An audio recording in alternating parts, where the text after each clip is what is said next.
Hey everyone, welcome back to my YouTube channel. Today I am going to be showing you how I make my very delicious carne asada jalapenos.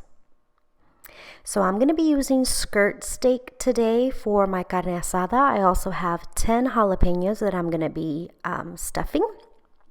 I'm going to be using bacon, I'm going to be using cream cheese, different types of cheeses, spices, the works. Make sure you check out the description bar below for details.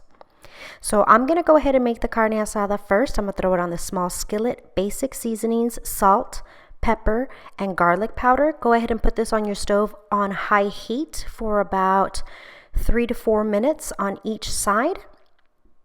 That will give you about a medium rare. So now the next thing I'm going to do while I have the carne asada on the skillet, I am going to be opening these up and cleaning them. So I have 10 of them. They've already been washed.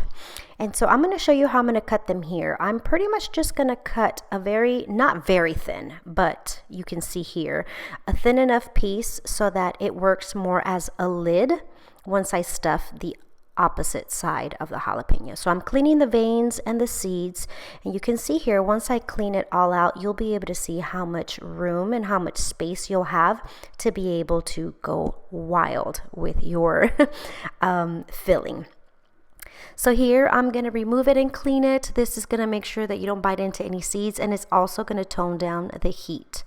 And here you can see I'm using that more as a lid. Make sure you keep both pieces together so you know which top goes with each jalapeno. It'll make the sealing process easier if you actually match it with a top. So keep that in mind. I'm going to show you one more time how I'm going to be cutting all 10 of these.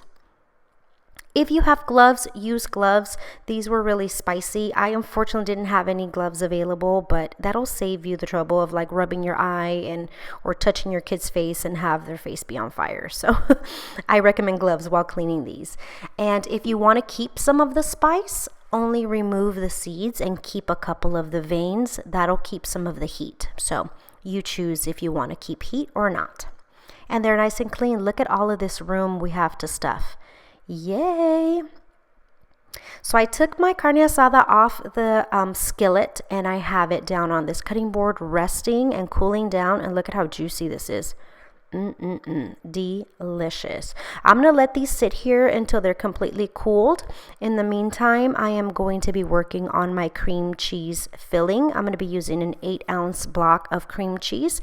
If you can have this at room temperature before you get started, it'll make life a lot easier to make it easier to mix everything in. So keep that in mind as well. I'm going full savage here and just yanking on it, pulling on it like a crazy woman and just putting it in the plate. I was already fed up with the cheese and I hadn't even started. I was like, why can't I rip it with my hands? That's because it wasn't at room temperature.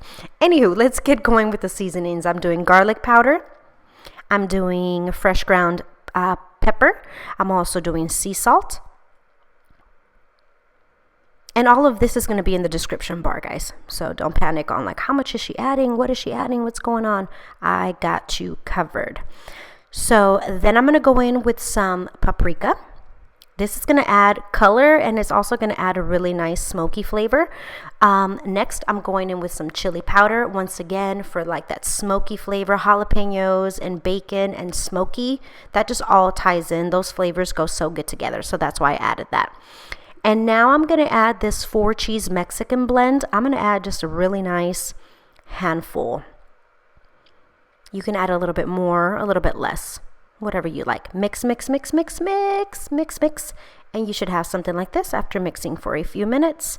And you can taste it here and see if you need any more salt or any more seasonings, but mine was good to go.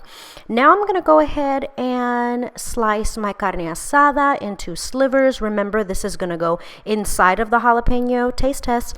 And you don't want big pieces. Look at that beautiful medium rare, yummy. And this is what I'm going to be using most of the medium rare parts because you know the ends are thinner. Those are more like well done.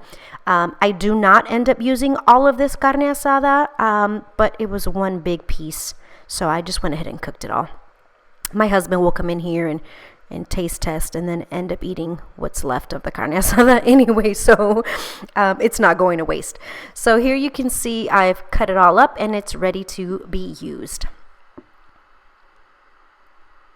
All right, let's go ahead and get started with the assembly line here. I have the lid that goes to the pepper. I'm going to add some Colby Jack. No, that's not what I used. I used Monterey cheese to put on the bottom of the jalapeno. You can use any type of cheese that you like though, so whatever you like. You can use cheddar, pepper jack, whatever.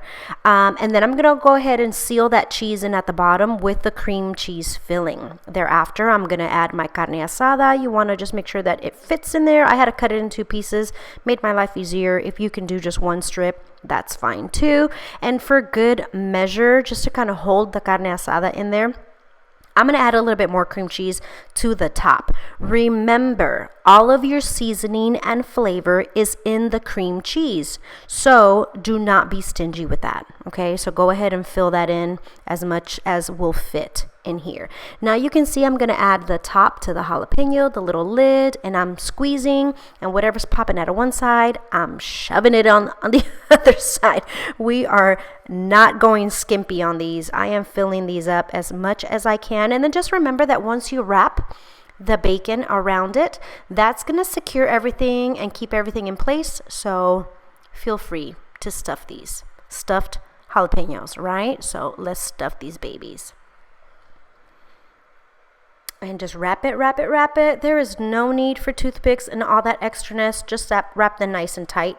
And you should look something like this when you are all done wrapping all 10 of your jalapenos.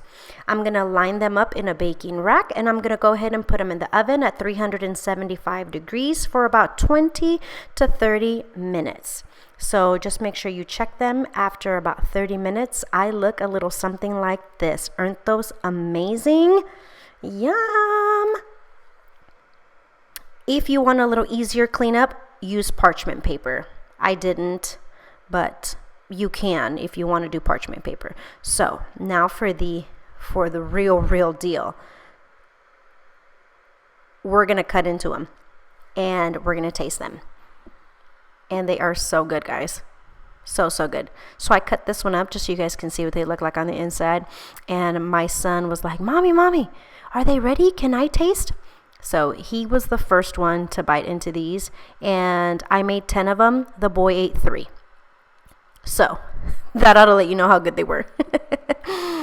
I hope you guys give this recipe a try. Carne asada stuffed jalapenos. They are delicious.